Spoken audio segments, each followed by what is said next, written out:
I'm Odin, and today I'm working with Cosplay Central and Michaels. I was asked if I could build a piece of armor using materials that I could buy from Michaels.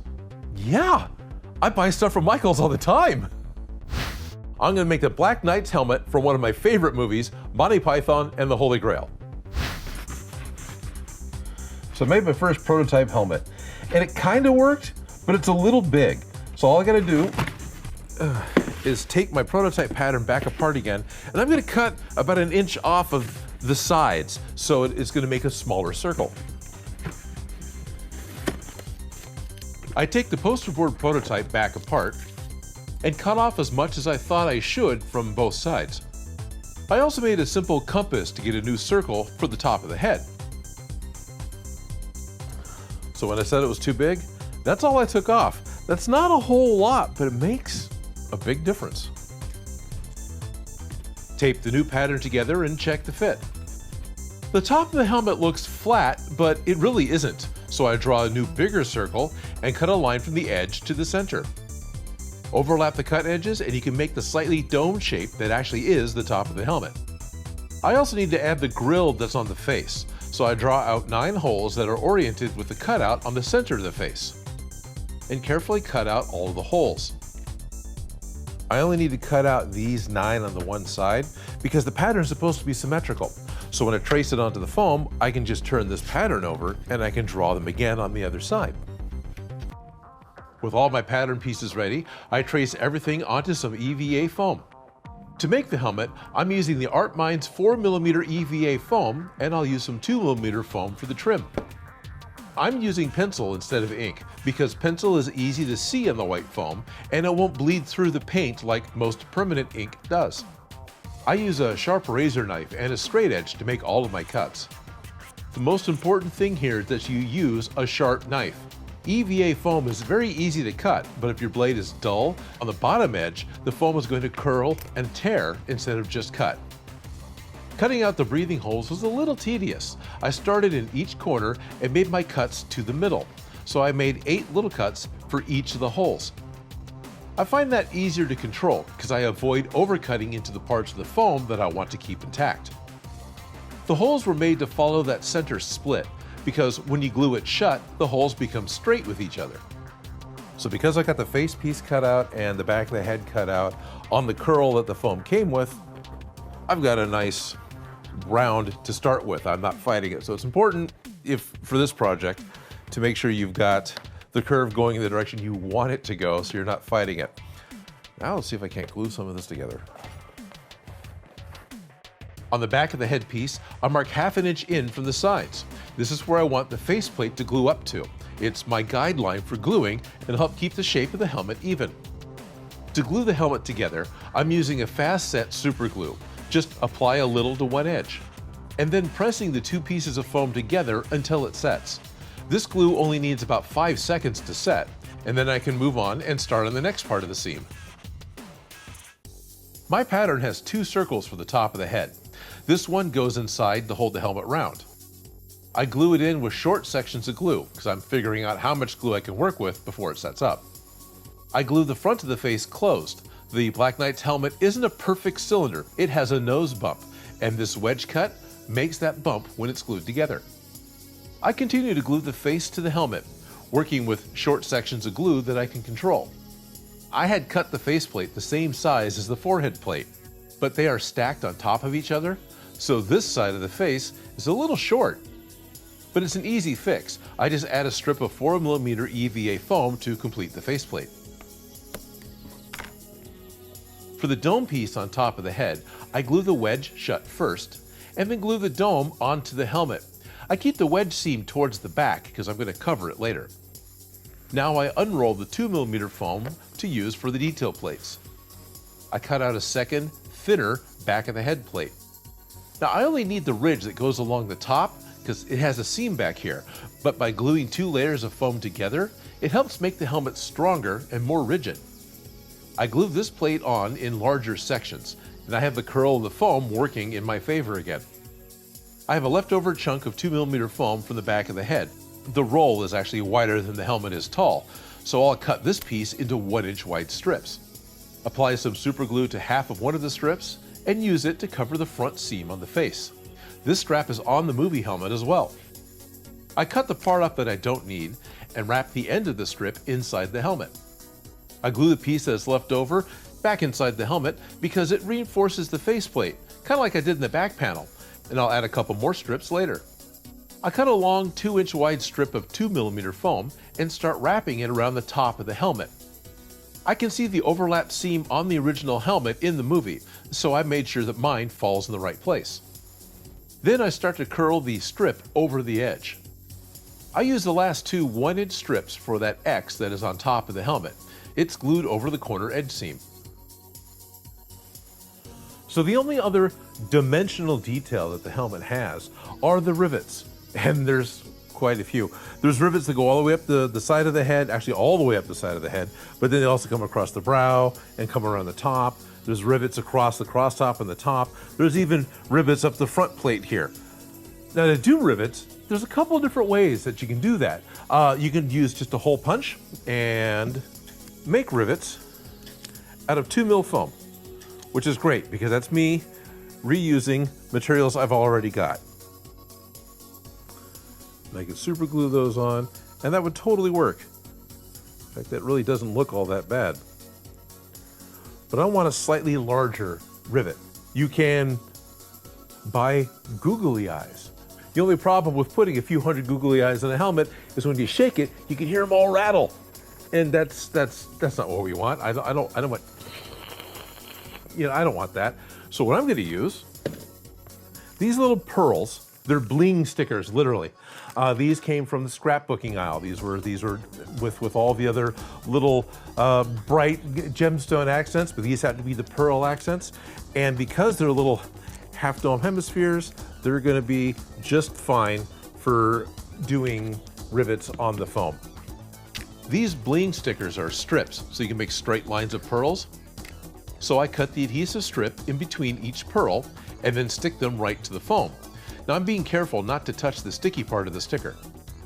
I have an image that I can follow for rivet placement, and it's nice that the adhesive on these bling stickers is working on the EVA foam. It takes up most of the sheet, but all the rivets go on very quickly. I still have some left for another project, and I think that's all the rivets. Should probably double check. With all the rivets on, I cut a circle of foam to help hold the helmet to my head. And I glue it inside. Now this little circle wasn't quite stiff enough, so I'm going to have to add more layers of foam to beef it up, and that'll make this support piece stronger. So now I need to take it from the white knight to the black knight.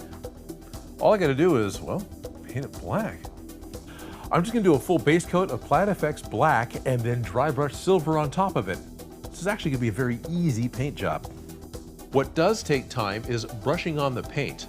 The Plaid FX black paint covers really well, and it's water-based, non-toxic, and formulated to stick to EVA foam. Painting over the pearl stickers will help seal them under a coat of paint, and they needed to be a black color anyway. I cover everything on the helmet because everything needs to be black. I also need to paint the inside walls of the helmet because I don't want light to reflect off the white foam that's on the inside. And I applied a second coat on the outside. I want a good solid black base coat. Now I can start to make it look metallic. What I'm using is the darker silver in the Plaid FX line, and I'm just dry brushing it right over the black paint.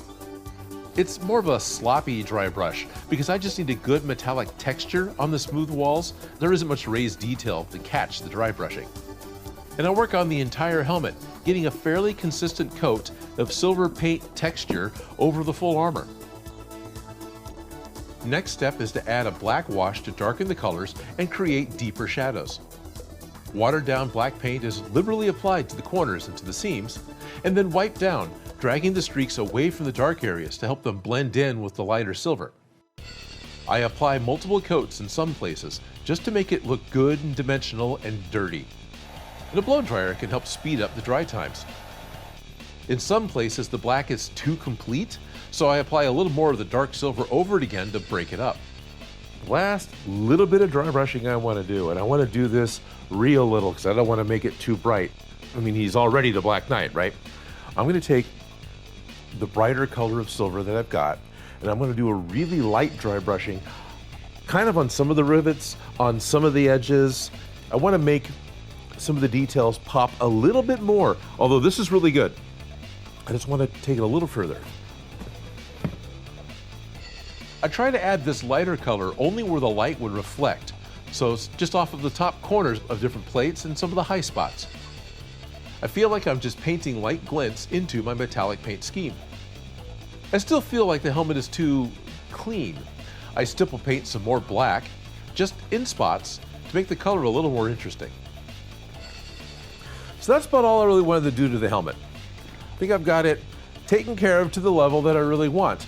One nice thing with the Plat FX paints is I don't need a sealer. I mean, you can seal it. I have done it before with like Mod Podge Ultra, it works really well. But the Plat FX paints don't require it. And that's kind of nice because that helps speed things up and get you moving on to the next part you want to do. My friend Felicia wanted to help me make the knitted chainmail and the tabard for the Black Knight. This is a knit sweater. It's a knit sweater, okay. It looks like a plain knit sweater when it's not inside out. This is the knit side, and Okay. This is technically the purl side. It's called that because it's a bunch of little bumps that are pearls. Right, and they've got it's got a very hint of the back and forth loop that I see in chainmail. Yes, that's why they use it for chainmail a lot. Okay. And so we're using the purl side because it mimics that chainmail look.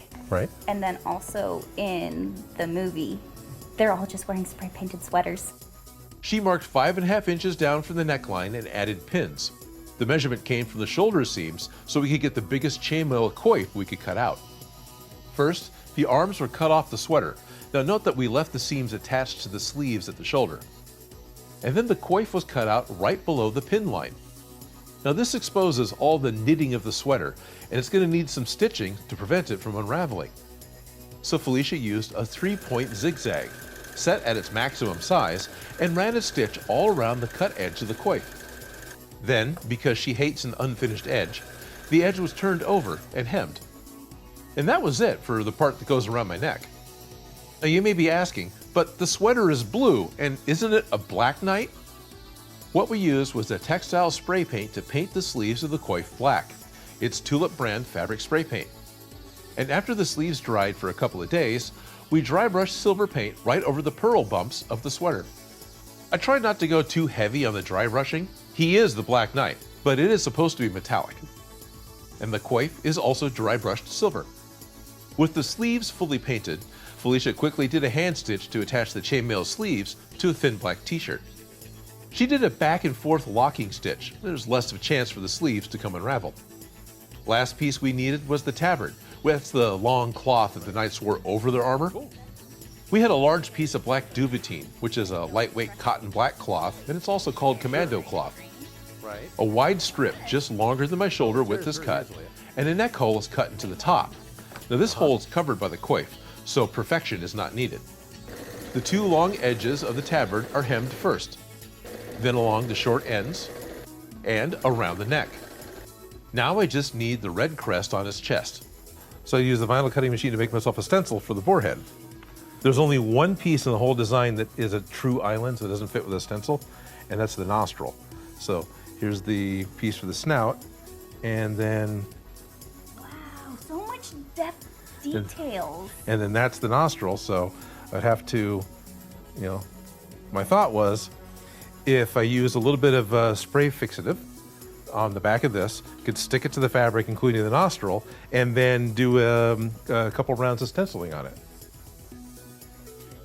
I apply some repositionable fabric spray glue to the back of the stencil and stick the design down onto the tunic. And the nostril holdout can fit where it goes. The crest is just solid red, but we sponge on a white base first, because painting red over white gives you a richer, brighter looking color than what you get when you just paint red directly onto a black base. When the white dries, we start adding the red color. Notice that we're using torn pieces of couch foam and not brushes. And by dabbing the paint over the stencil, it minimizes the risk of the paint running under the stencil, and the dabbing motion doesn't leave brush marks. We also add a second coat of red, just for good measure, and help it dry with a hairdryer, because who wants to wait for paint to dry? When the paint is dry to the touch, we peel the stencil off, and I have all the important parts for the Black Knight.